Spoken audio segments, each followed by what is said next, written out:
अस्सलाम वालेकुम क्लास। हम एलिफेटिक हाइड्रोकार्बन्स डिस्कस कर रहे हैं। इसमें हमारा टॉपिक है अल्काइंस, और अल्काइंस के हमने एडिशन रिएक्शंस कल कंप्लीट कर लिए थे। और इसके दूसरे टाइप के रिएक्शंस कौन से हैं? ऑक्सीडेशन। और थर्ड टाइप के रिएक्शंस हैं पॉलीमराइजेशन। तो आज हमने डिस्कस करने हैं रिएक्शंस ऑफ अल्काइंस। इसमें हम ऑक्सीडेशन डिस्कस कर रहे हैं। तो जिस तरह हमने उसमें किया था oxidation is the addition of oxygen different compounds जिससे प्रिपेयर हो सकते हैं। तो इसमें हमने जो KMnO4 के साथ अल्कीन्स की ऑक्सीडेशन की थी उसमें हमने 1% KMnO4 यूज़ किया था, यानी माइल्ड ऑक्सीडाइजिंग एजेंट उसमें यूज़ होता है। जबकि अल्काइंस चूँकि लेस रिएक्टिव होते हैं इसलिए इनमें स्ट्रॉन्ग KMnO4 सोल्यूशन यूज़ होगा। उसमें 2 हाइड्रोजन ऐड होते थे, और इसमें क्योंकि इसमें ट्रिपल बॉन्ड होता है इसलिए इसमें एक बॉन्ड और ब्रेक होगा तो 2 हाइड्रोक्सल ग्रुप्स और ऐड होंगे। तो हमारे पास कितने हाइड्रोक्सल ग्रुप्स ऐड होंगे? 4। इसमें हर जगह पे 4 एटम्स ऐड हुए हैं जहाँ भी हमने एडिशन की है, एडिशन ऑफ ऑक्सीजन वो हाइड्रोजन की है या हाइड्रोजन एसिड्स की है एट्सेट्रा। तो अब इसमें ये देखें कि आपके पास 4 हाइड्रोक्सल ग्रुप्स आ गए हैं इसके साथ, इथाइन के साथ। अब इसमें से 2 वाटर मॉलिक्यूल रिमूव हो जाएंगे।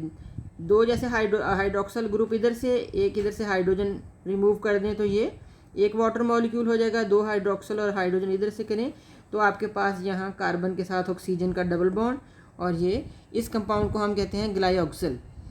जबकि हमने अल्कीन्स की प्रेपरेशन में जो कंपाउंड बनता है उसको कहते थे ग्लाइकोल, यानी उसमें 2 हाइड्रोक्सल ग्रुप्स होते हैं। इसमें से वाटर की रिमूवल से 2 ये कार्बोनाइल ग्रुप्स रह जाते हैं, इसको हम कहते हैं ग्लाइऑक्सल। और जब इसकी मज़ीद ऑक्सीडेशन होती है in the presence of KMnO4 तो ये आपका जो ग्लाइऑक्सल कंपाउंड है ये कन्वर्ट हो जाता है ऑक्सैलिक एसिड में। दिस इज़ ऑक्सैलिक एसिड, जिसकी आपने फर्स्ट ईयर में काफ़ी टाइट्रेशंस भी की हुई हैं। तो ऑक्सैलिक एसिड आपने इस तरह लिखा है ना, इसको इस तरह आप आमतौर पे ऐसे लिखते हैं COOH और COOH। ये हमने C डबल बॉन्ड ऊपर लगा दिया है इसलिए ये इस फॉर्म में लिखा हुआ है। और इसमें जो ख़ास ध्यान रखना है इस बात का कि ये जो बॉन्ड है ये कार्बन कार्बन के बीच में बने, ऐसे ना हो कि ये इधर या इधर आ जाए। इसलिए ये क्योंकि बॉन्ड कार्बन कार्बन के बीच में बनता है इसलिए इसको केयरफुली आपने इसके फार्मूला लिखना होता है। तो ये क्या है? ऑक्सीडेशन ऑफ अल्काइंस, जिसमें हमने रिएक्शन जो डिस्कस किया है वो हाइड्रोक्सीलेशन है, और प्रोडक्ट हमारे पास क्या आती है? Oxalic acid. और एक और जो रिएक्शन इसका होता है कंबस्शन रिएक्शन, जिसके प्रोडक्ट्स हमेशा मैंने आपको बताया है कार्बन डाइऑक्साइड एंड वाटर होते हैं। तो इसमें हमने क्या किया है? एडिशन ऑफ ऑक्सीजन एयर में, या एयर के साथ रिएक्शन होता है या फिर ऑक्सीजन के साथ करें तो आपके पास अल्काइन जो भी होगा। आम तो हम इथाइन का डिस्कस कर रहे हैं तो ethyne reacts with oxygen to form क्या बनता है? कंबस्शन रिएक्शंस में हमेशा carbon dioxide, water and a large amount of heat, क्योंकि ये बहुत एक्सोथर्मिक रिएक्शन होता है। तो रिजल्टिंग जो ऑक्सीएसिटाइलिन फ्लेम इसमें से निकलता है वो वेल्डिंग और कटिंग ऑफ मेटल्स में यूज़ होता है, यानी इतनी अमाउंट ऑफ हीट इसमें इवॉल्व होती है कि वो मेटल की कटिंग और वेल्डिंग में यूज़ होती है। तो ये इसका है ऑक्सीडेशन रिएक्शंस। अब हम इसके रिएक्शंस करेंगे पॉलीमराइजेशन। अल्कीन्स में हमने पॉलीमर्स इसके जो बनाए हैं उसमें क्या था कि ईथीन से पॉलीथीन बनाई थी, ईथीन से पॉलीईथीन, जिसको हम आमतौर पे पॉलीथीन कह देते हैं। तो उसमें जो है वो आपके पास लॉन्ग चेन कंपाउंड्स बनते हैं, यानी आप 500 से लेके 1000 तक के मोनोमर्स को यूनाइट करके एक जो है मैक्रो मॉलिक्यूल बनाते हैं। इसकी पॉलीमराइजेशन थोड़ी सी डिफरेंट होती है अल्कीन्स की निस्बत। उसमें क्या डिफरेंस होता है कि इसमें आमतौर पे स्मॉल मॉलिक्यूल्स प्रिपेयर होते हैं और आपके पास चेन या रिंग स्ट्रक्चर्स बन सकती हैं डिपेंडिंग अपॉन द कैटलिस्ट आपने कौन सा चूज़ किया है और टेम्परेचर कितना है, इस पर डिपेंड करता है कि कौन से स्ट्रक्चर इसमें बनेंगे आपके पास। तो इसमें सबसे पहले हमने इथाइन और सेकेंड मॉलिक्यूल ऑफ इथाइन, इसका रिएक्शन होता है in the presence of acidic cuprous chloride Cu2Cl2, कल भी हमने ये यूज़ किया था एक रिएक्शन में, and ammonium chloride NH4Cl। Cuprous chloride and ammonium chloride acidic, इसमें से जब हम पास करते हैं एसिटाइलिन को और इसको काफ़ी देर इसको स्टैंड करने देते हैं सोल्यूशन को, तो हमारे पास विनाइल एसिटाइलिन प्रोडक्ट आ जाता है। कल विनाइल भी आपको बार बार बताया था कि व्हाट इज़ विनाइल। तो अब हम लिखेंगे इसका, ये आपके पास स्ट्रक्चर जब लिखेंगे समझ आ जाएगी। ये है एसिटाइलिन का स्ट्रक्चर, ट्रिपल बॉन्ड, यहाँ का हाइड्रोजन समझ लें आप रिप्लेस हो गया CH2 डबल बॉन्ड CH। गौर करें कि ये कैसे बना है आपके पास, ये समझ लें कि एक हाइड्रोजन, ये एक बॉन्ड यहाँ से इस साइड पे आ जाएगा जहाँ पे बॉन्ड नहीं था, ये आपस में ये यूनाइट, ऐसे पॉलीमर्स बनते हैं ना, तो ये आपस में यूनाइट होके इस वाले पार्ट को विनाइल कहते हैं, जो इथेन से डिराइव्ड रेडिकल है। तो ये है विनाइल और ये एसिटाइलिन का स्ट्रक्चर है। ट्रिपल बॉन्ड, कार्बन कार्बन एक हाइड्रोजन को रिप्लेस करेंगे तो उसकी जगह ये आएगा ना, तो यहाँ से हाइड्रोजन हमने विनाइल के साथ रिप्लेस किया है, ठीक है। तो ये आपके पास बनता है विनाइल एसिटाइलिन। अब ये तो हमने इसके 2 यूनिट्स आपस में यूनाइट किए थे। अब विनाइल एसिटाइलिन मज़ीद एसिटाइलिन के मॉलिक्यूल से रिएक्ट करके डाइविनाइल एसिटाइलिन बना लेगा। आपके पास बना था CH2 double bond CH, C triple bond CH, vinyl acetylene. जब ये एक और मॉलिक्यूल के साथ रिएक्ट करता है, वही रिएक्शन कंडीशंस हैं इसकी, cuprous chloride and ammonium chloride. तो ये मॉलिक्यूल आपस में यूनाइट होके ये डाइविनाइल एसिटाइलिन बना लेते हैं। फोकस आप पहले इसके विनाइल के स्ट्रक्चर पर रखें ताकि आपको बनाना आसान हो। ये विनाइल का स्ट्रक्चर बाद में बनाएं, CH डबल बॉन्ड CH2, ये विनाइल हो गया एक इस साइड पे आ जाएगा CH डबल बॉन्ड CH2, और ये एसिटाइलिन का structure C carbon triple bond carbon, ये दोनों हाइड्रोजन रिप्लेस होकर उनकी जगह विनाइल आ जाता है, ठीक है। तो ये उसका 3 यूनिट्स आपस में यूनाइट हो। जैसे मैंने कल बताया था कि 2 यूनिट्स यूनाइट हो तो हमसे कहते हैं डायमर्स, और प्रोसेस को कहेंगे डाइमराइजेशन। इसी तरह 3 यूनिट्स होते हैं तो उसको कहते हैं ट्राइमर, और प्रोसेस क्या होगा, ट्राइमराइजेशन। तो ये इसमें 3 यूनिट आपस में कंबाइन हुए हैं, लेकिन इन्होंने क्या चीज़ बनाई है, स्ट्रेट चेन। तो अगर हम इसमें कैटलिस्ट चेंज कर दें, टेम्परेचर चेंज कर दें, तो इसके 3 मॉलिक्यूल्स आपस में मिलके रिंग स्ट्रक्चर भी बना सकते हैं। तो जैसे आपके पास एसिटाइलिन के 3 मॉलिक्यूल्स जब यूनाइट होते हैं in the presence of copper, इसको आप कॉपर ट्यूब से पास करते हैं एट 300 डिग्री सेंटीग्रेड, तो आपके पास आ जाता है बेंजीन C6H6। अब इसका हम ज़रा ओपन करके स्ट्रक्चर लिखें। देखें आपके पास 3 एसिटाइलिन के मॉलिक्यूल्स हैं, तो बनता है इसका बेंजाइन। बेंजाइन का स्ट्रक्चर कैसा होता है, बेंजीन का स्ट्रक्चर होता है यूं, एक डबल बॉन्ड एक सिंगल बॉन्ड, इसको कहते हैं ऑल्टरनेट सिंगल डबल बॉन्ड, जो कि एरोमेटिक कैरेक्टर की कैरेक्टरिस्टिक्स हैं। अब इसमें आपने क्या लिया है, 3 एसिटाइलिन। अब इसको अगर आप इस तरह बनाएं तो ये ज़्यादा आपको याद रखना भी इजी होगा और स्ट्रक्चर में भी अच्छा होगा कि ये एक एक बीच में से पहले रब कर दें, क्योंकि हमने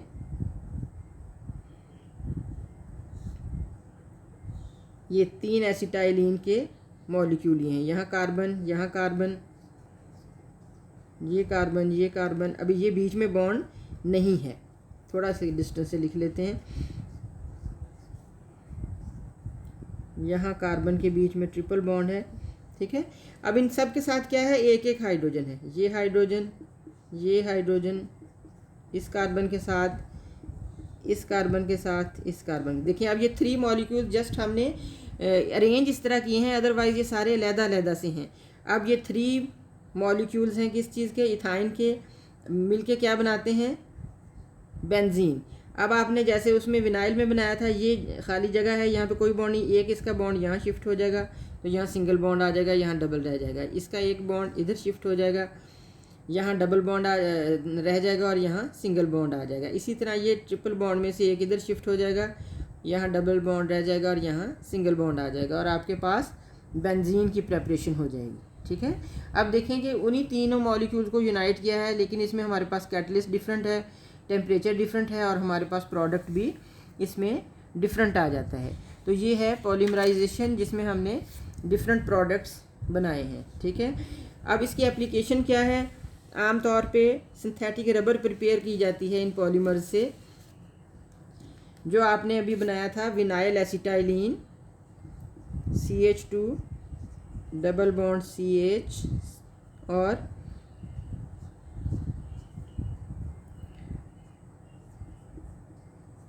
ये है विनाइल एसिटाइलिन। जब आप विनाइल एसिटाइलिन में कॉन्सनट्रेटेड HCl ऐड कर लेते हैं, कॉन्सनट्रेटेड HCl, अब आप इसमें HCl ऐड करेंगे तो ये मार्कोनिकव रूल के अकॉर्डिंग ऐड होगा। इसमें से Cl किस साइड पे जाएगा? जिधर लेस का हाइड्रोजन हैं, तो इस कार्बन के साथ कोई हाइड्रोजन नहीं है। इसका मतलब है कि हमारे पास प्रोडक्ट क्या आएगा? CH2 डबल बॉन्ड CH और इस C के साथ आ जाएगा Cl और ये डबल बॉन्ड रह जाएगा और यहाँ हाइड्रोजन ऐड हो जाएगा, ये हो जाएगा CH2। तो इसको कहते हैं क्लोरोप्रीन। अब ये कंपाउंड हमने इससे प्रिपेयर किया है क्लोरोप्रीन। जब इसकी आगे हम पॉलीमराइजेशन करते हैं तो हमारे पास नियोप्रीन आ जाता है। अब ये नियोप्रीन क्या है? ये एक सिंथेटिक रबर है, यानी जिस तरह के हम सिंथेसाइज करते हैं रबर मटेरियल्स डिफरेंट, तो ये एक सिंथेटिक रबर है जो कि डिफरेंट पर्पसेस के लिए यूज़ की जाती है। तो इसका क्या आपने एप्लीकेशन की है पॉलीमराइजेशन की, कि इसमें आपने विनाइल एसिटाइलिन में कॉन्सनट्रेटेड HCl ऐड किया है अकॉर्डिंग टू मार्कोनिकव रूल। क्लोरोप्रीन आपके पास प्रिपेयर हो जाती है, इसके आपने पॉलीमराइजेशन की है और नियोप्रीन आ जाती है। नियोप्रीन क्या है? सिंथेटिक रबर है। ठीक है, अब ये इसके सारे जो है रिएक्शंस हो गए हैं। अब इसमें एक और चीज़ जो कि बाकी अल्केन एंड अल्काइन में नहीं थी, जो उनसे डिफरेंट है और बहुत इम्पॉर्टेंट है, वो क्या है? Acidic nature of alkynes.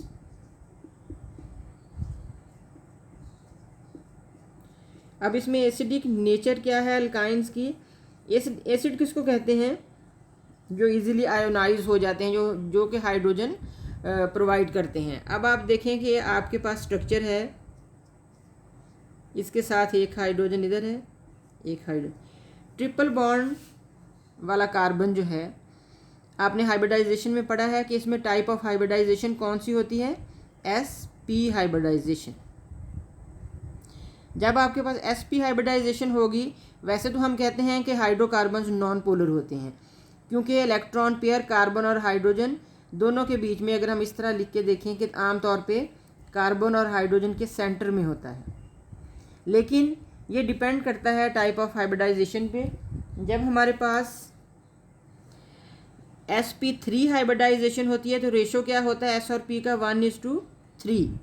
जब हमारे पास sp2 होती है तो रेशो होता है 1:2 और जब होती है 1 sp तो 1:1, यानी इसमें 50% s और 50% p होता है। जबकि इसमें क्या होता है कि इसमें आपके पास s कैरेक्टर जो है वो तकरीबन 33% होता है और ये 66%। इसमें ये 25 और ये s और ये p 75% होता है। तो इसका मतलब हुआ कि जैसे जैसे s कैरेक्टर इधर बढ़ता जा रहा है, देखें ना, p कम होता जा रहा है। p इसमें 75 था, ये 66 और ये 50 हो गया है।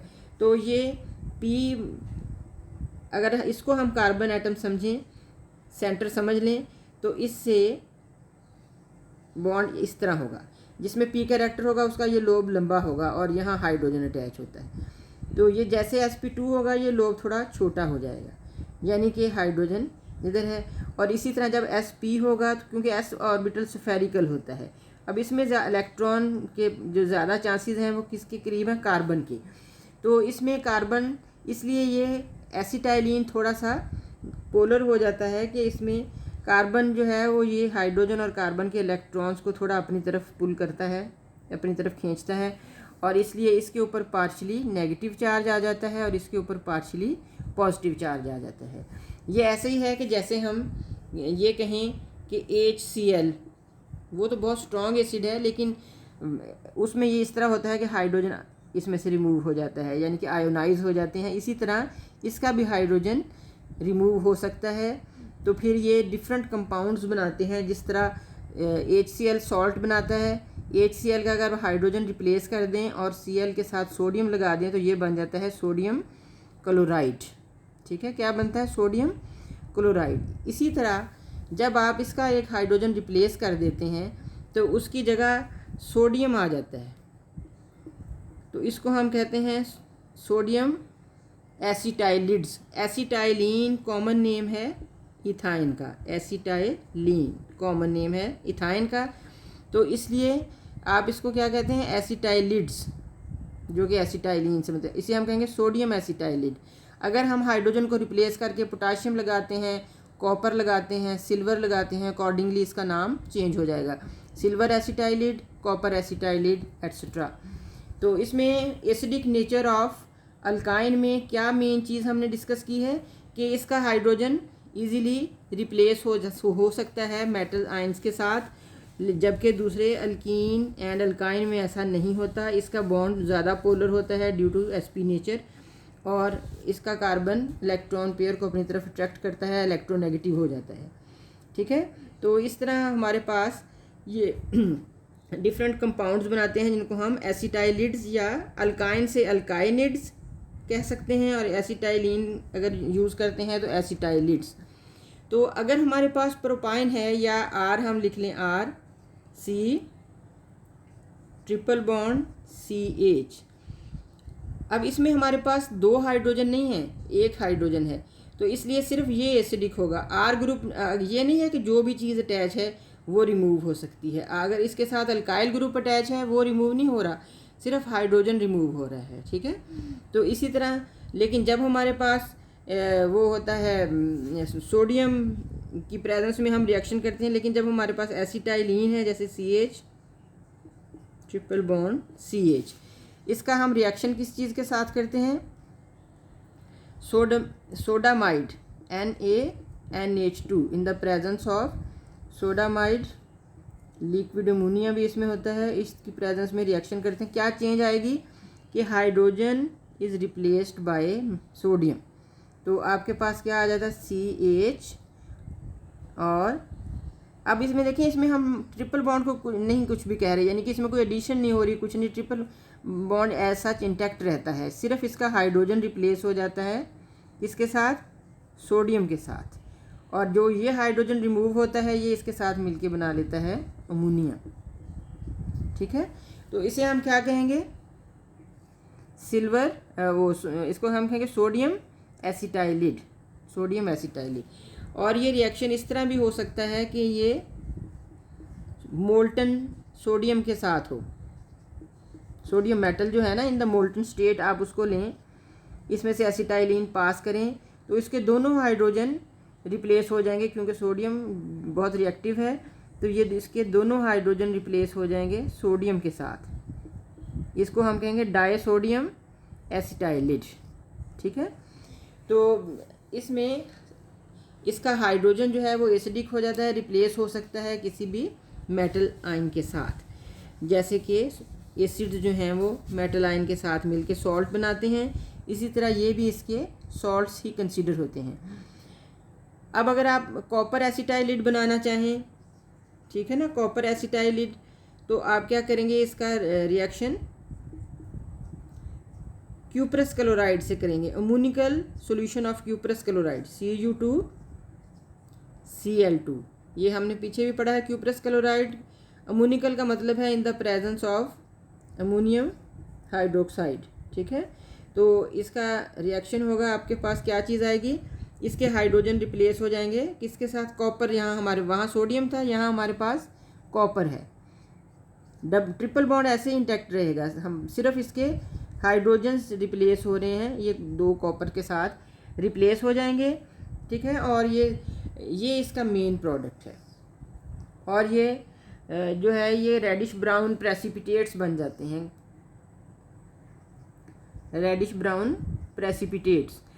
ये reaction for the identification of alkynes भी यूज़ होता है। अगर आपने इथाइन का रिएक्शन किया है क्यूप्रस क्लोराइड के साथ, ब्राउन प्रेसिपिटेट्स आ जाते हैं, it means this is ethyne. अब अगर आपके पास एक मिक्सचर है, इथीन भी है, 3 डिफरेंट चीज़ें हैं, इथीन भी है, इथाइन भी है, तो आप इस तरह उसको आइडेंटिफाई कर सकते हैं कि इथाइन ये रिएक्शन देगा और इथीन ये रिएक्शन नहीं देगा। ठीक है, तो आपके पास एक तो ये बन जाएगा क्यूप्रस क्लोराइड, साथ ये अमोनियम हाइड्रोक्साइड जो था आपके पास, ये इसके साथ मिलके बना देगा अमोनियम क्लोराइड, और साथ उसके 2 वाटर मॉलिक्यूल्स। तो मेन हमारा जो इसमें प्रोडक्ट है that is cuprous chloride. Brown precipitates इसके होते हैं। Ammoniacal solution of cuprous chloride से रिएक्शन करते हैं और कॉपर एसिटाइलिड बनता है, ब्राउन प्रेसिपिटेट्स इसके होते हैं। ठीक है, तो डाई कॉपर इससे कहेंगे क्योंकि दोनों साइड्स पे कॉपर है। अगर एक साइड पे होता तो सिंपली कॉपर एसिटाइलिड होता। इसी तरह हम इससे सिल्वर एसिटाइलिड बना सकते हैं। वो कैसे बनाएंगे? एसिटाइलिन का रिएक्शन करेंगे सिल्वर नाइट्रेट से, AgNO3, ammoniacal solution of silver nitrate. Ammoniacal means इसमें अमोनिया है, तो अमोनियम हाइड्रोक्साइड इसमें आपने ऐड किया हुआ है, तो आपके पास क्या चीज़ आ जाएगी? बिल्कुल उसी तरह से इसका जो हाइड्रोजन हैं रिप्लेस हो जाएंगे, यहाँ सिल्वर से रिप्लेस होंगे, तो ये डाई सिल्वर एसिटाइलिड बन जाएगा। ये आपका मेन प्रोडक्ट है। ये इसमें वाइट प्रेसिपिटेट्स देता है, यानी ये भी डिटेक्शन के लिए यूज़ होता है। वाइट पीपीटी देता है। अगर इथीन है तो रिएक्शन नहीं देगा, और इथाइन है तो ये रिएक्शन देता है, वाइट प्रेसिपिटेट्स बनते हैं। बाकी जो अमोनियम यहाँ क्या बनेगा, वहाँ अमोनियम क्लोराइड बना था, यहाँ ammonium nitrate NH4NO3, 2 ammonium nitrate plus 2 water molecules. तो ये हमारे पास सिल्वर एसिटाइलिड बने। कितने एसिटाइलिड्स हमने बनाए हैं? Sodium acetylide, copper acetylide and silver acetylide. तो अब इसकी एप्लीकेशन क्या है, यानी ये हम रिएक्शंस किस चीज़ के लिए यूज़ कर सकते हैं? अगर हमारे पास सिल्वर एसिटाइलिड है, जैसे अभी हमने बनाया था सिल्वर एसिटाइलिड, अगर आप इसका रिएक्शन करते हैं सल्फ्यूरिक एसिड के साथ, डाइल्यूट एसिड्स के साथ रिएक्ट करें, तो आपके पास एसिटाइलिन रीजनरेट हो जाएगी, यानी दोबारा से एसिटाइलिन बन जाएगी। देखें ना, इसके ये हाइड्रोजन इधर आ जाएंगे और ये सिल्वर इसके इधर आ जाएंगे, तो आपके पास ये दोबारा एसिटाइलिन बन गई प्लस Ag2SO4 सिल्वर सल्फेट। ठीक है, तो ये इसका मतलब ये हुआ कि ये रिएक्शन जो एसिटाइलिड्स हैं, तो ये किस चीज़ के लिए यूज़ हो सकते हैं? For the preparation of acetylene. देखें ना, ये भी हम एसिटाइलिड्स लेके उसको एसिड्स के साथ ट्रीट करें तो ये कन्वर्ट हो जाते हैं एसिटाइलिन में। यानी एक तो ये हुआ कि ये उसकी प्रेपरेशन के लिए यूज़ हो सकते हैं। अब कोई इससे ज़रूरी नहीं हम सल्फ्यूरिक एसिड ही यूज़ करें, हम कोई और एसिड भी ले सकते हैं। फॉर एग्ज़ाम्पल हम इसमें नाइट्रिक एसिड ले लें, HNO3, तो 2 हाइड्रोजन रिक्वायर्ड हैं, तो ये 2 लेंगे और हमारे पास ये एसिटाइलिन यही इसी तरह आ जाएगी। एसिटाइलिन तो यही बनेगी ना कि इसके दोनों सिल्वर रिप्लेस हो जाएंगे किसके साथ? हाइड्रोजन के साथ, और प्लस क्या बनेगा? Silver nitrate. वहाँ सिल्वर सल्फेट बना था, यहाँ सिल्वर नाइट्रेट AgNO3। ठीक है, 2 सिल्वर नाइट्रेट। तो इस तरह से ये रिएक्शन यूज़ हो सकता है for the preparation of alkynes, और इसकी प्योरीफिकेशन के लिए भी यूज़ होता है। जैसे आपके पास अल्काइन के साथ कोई और चीज़ मिक्स है, तो जब आप इसका रिएक्शन करेंगे एसिटाइलिड बनाने के लिए, तो वो एसिटाइलिड्स बन जाएंगे, वो इथाइन वहाँ से अलहदा हो जाएगा, और फिर उसको आप बाद में रीजनरेट कर लेंगे। तो इस तरह आप इसको प्योरीफाई कर लेते हैं। इसका मतलब है ये इसकी प्रेपरेशन के लिए भी यूज़ हो सकता है, सेपरेशन के लिए भी यूज़ हो सकता है, प्योरीफिकेशन के लिए भी यूज़ हो सकता है, और आइडेंटिफिकेशन के लिए भी यूज़ हो सकता है। जैसे हम इसको कहते हैं कि ये रिएक्शन देता है और इथीन ये रिएक्शन नहीं देता। ठीक है।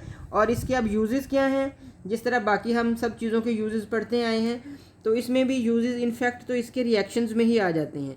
जैसे आपने देखा है कि इससे हमने कितनी ज़्यादा चीज़ें प्रिपेयर की हैं कि ये अल्कोहल्स बनते हैं, एसिटिक एसिड बनता है, एसिटाल्डिहाइड बनता है, और ये एसिटाइलिड्स बनते हैं, एट्सेट्रा।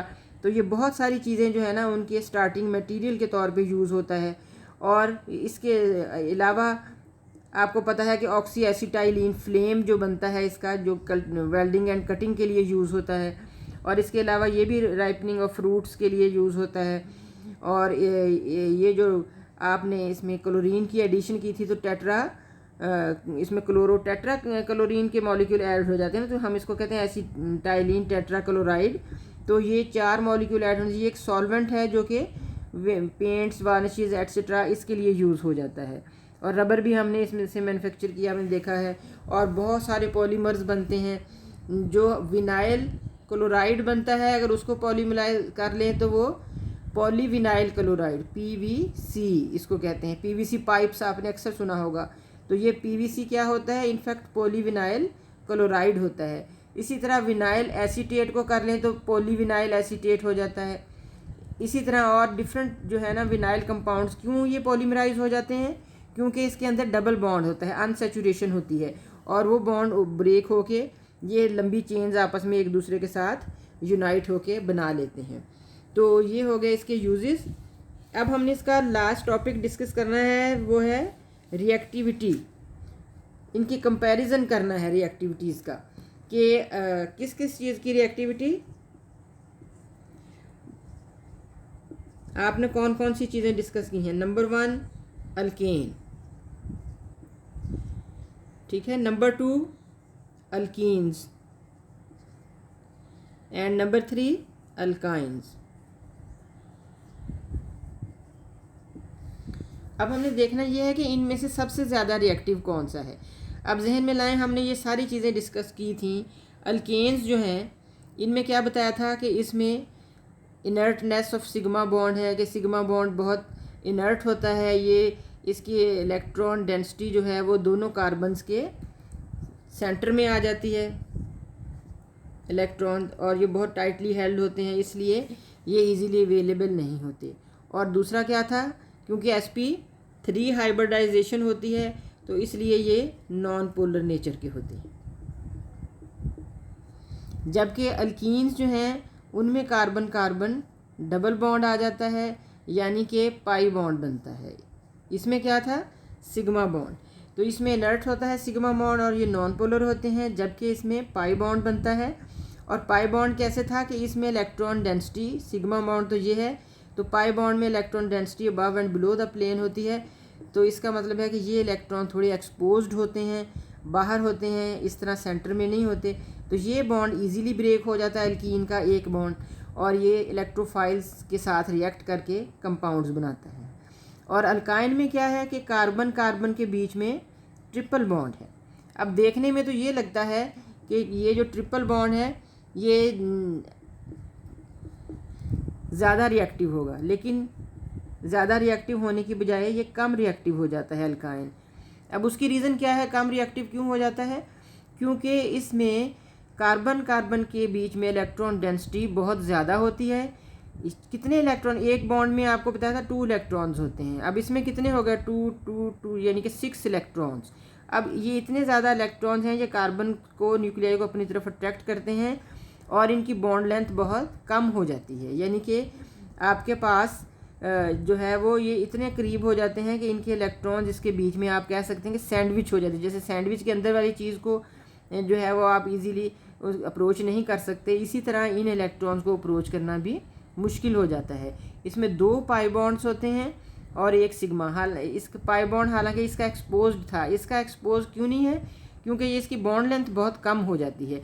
और ये भी नॉन पोलर नहीं होते, बल्कि इनमें थोड़ी सी पोलैरिटी आ जाती है, क्योंकि इसमें sp हाइब्रिडाइजेशन है और इसमें sp2 हाइब्रिडाइजेशन है, तो इसमें थोड़ी पोलैरिटी आ जाती है। तो अब हम इन सारी चीज़ों को डिस्कस करके तो हम इसका रिज़ल्ट क्या लेते हैं कि कौन से इन तीनों में से सबसे ज़्यादा रिएक्टिव है। अल्केन तो हमने कहा नॉन रिएक्टिव हैं, इनर्ट हैं, तो अल्कीन्स इसका मतलब सबसे ज़्यादा रिएक्टिव कौन से होंगे, अल्कीन्स। इसके बाद नंबर 2 पे कौन से आएंगे, अल्काइन या अल्केन्स। अब देखें अल्काइंस आएंगे क्योंकि अल्केन तो बिल्कुल ही इनर्ट हैं और बहुत ज़्यादा ड्रास्टिक कंडीशंस में रिएक्शन देते थे। अल्काइन में फिर रिएक्शंस इसके एडिशन टाइप और दूसरे ज़्यादा इजीली हो जाते हैं, उसमें तो एडिशन रिएक्शन नहीं होते। अल्केन में तो सब्स्टिट्यूशन है टाइप उसकी। तो अल्काइन इसका मतलब है नंबर 2 पे कौन से आएंगे रिएक्टिविटी में, अल्काइंस। और नंबर 3 पे कौन से आएंगे, अल्केन्स। आई थिंक अब आपको अच्छी तरह से समझ आ गई होगी कि इसमें किस तरह इसका रिएक्टिविटी ऑर्डर है कि अल्कीन्स सबसे ज़्यादा रिएक्टिव हैं, फिर अल्काइंस हैं और फिर अल्केन्स हैं। रीजंस मैंने सारी आपको बता दी हैं कि टाइप ऑफ इसमें हाइब्रिडाइजेशन देखें, इसमें बॉन्ड्स देखें, ट्रिपल हैं, सिंगल हैं। अब देखें अल्केन में कार्बन कार्बन सिंगल बॉन्ड होता है, ठीक है ना, कार्बन कार्बन सिंगल बॉन्ड है और इसकी बॉन्ड लेंथ होती है 1.54 एंगस्ट्रॉम। अब देखें अल्काइन जो है इसमें ट्रिपल बॉन्ड होता है, कार्बन कार्बन के बीच में ट्रिपल बॉन्ड होता है और इसकी जो है बॉन्ड लेंथ होती है 1.2 एंगस्ट्रॉम। और अल्कीन्स में इसके साथ नहीं लिखते, हम इसको अलहदा से लिख रहे हैं, इसको अलहदा कर दें कि हम इन्हें आपस में कंपेयर करें कि सिंगल बॉन्ड की है 1.54 एंगस्ट्रॉम, डबल बॉन्ड की है 1.34 एंगस्ट्रॉम और ट्रिपल बॉन्ड की है 1.2 एंगस्ट्रॉम। देख रहे हैं कि बॉन्ड लेंथ छोटी होती जाएगी, यानी कि अगर आपके पास सिंगल बॉन्ड इतना लंबा है, डबल बॉन्ड उससे छोटा हो जाएगा, ट्रिपल बॉन्ड उससे भी छोटा हो जाएगा। तो ये है सारा इसकी रिएक्टिविटीज़ के बारे में। तो अब हमने ये चैप्टर सारा कंप्लीट कर लिया है। सारे इसमें जितने इसके रिएक्शंस हैं, नॉमेनक्लेचर है, इसके प्रेपरेशंस हैं, कवर इसके एवरीथिंग कवर करने की कोशिश की है। अब ये सब आप पे है कि अब आप इसको अच्छे तरीके से प्रिपेयर करें और बहुत अच्छी इसकी तैयारी करें, रिएक्शंस को लिख के याद करें और सारी एक्सरसाइज इसमें से है, कोई चीज़ बाहर से नहीं है। पूरी एक्सरसाइज अपनी नोटबुक्स पे सॉल्व करें, ठीक है, और तभी आपको ये सारा चैप्टर अच्छी तरह से आएगा। जब तक आप इसको लिख के और इसकी एक्सरसाइज को सॉल्व करेंगे तब आपको सारा अच्छी तरीके से समझ भी आ जाएगा और आपके एग्ज़ाम की भी प्रेपरेशन होगी। चलें जी, ओके, अल्लाह हाफिज़।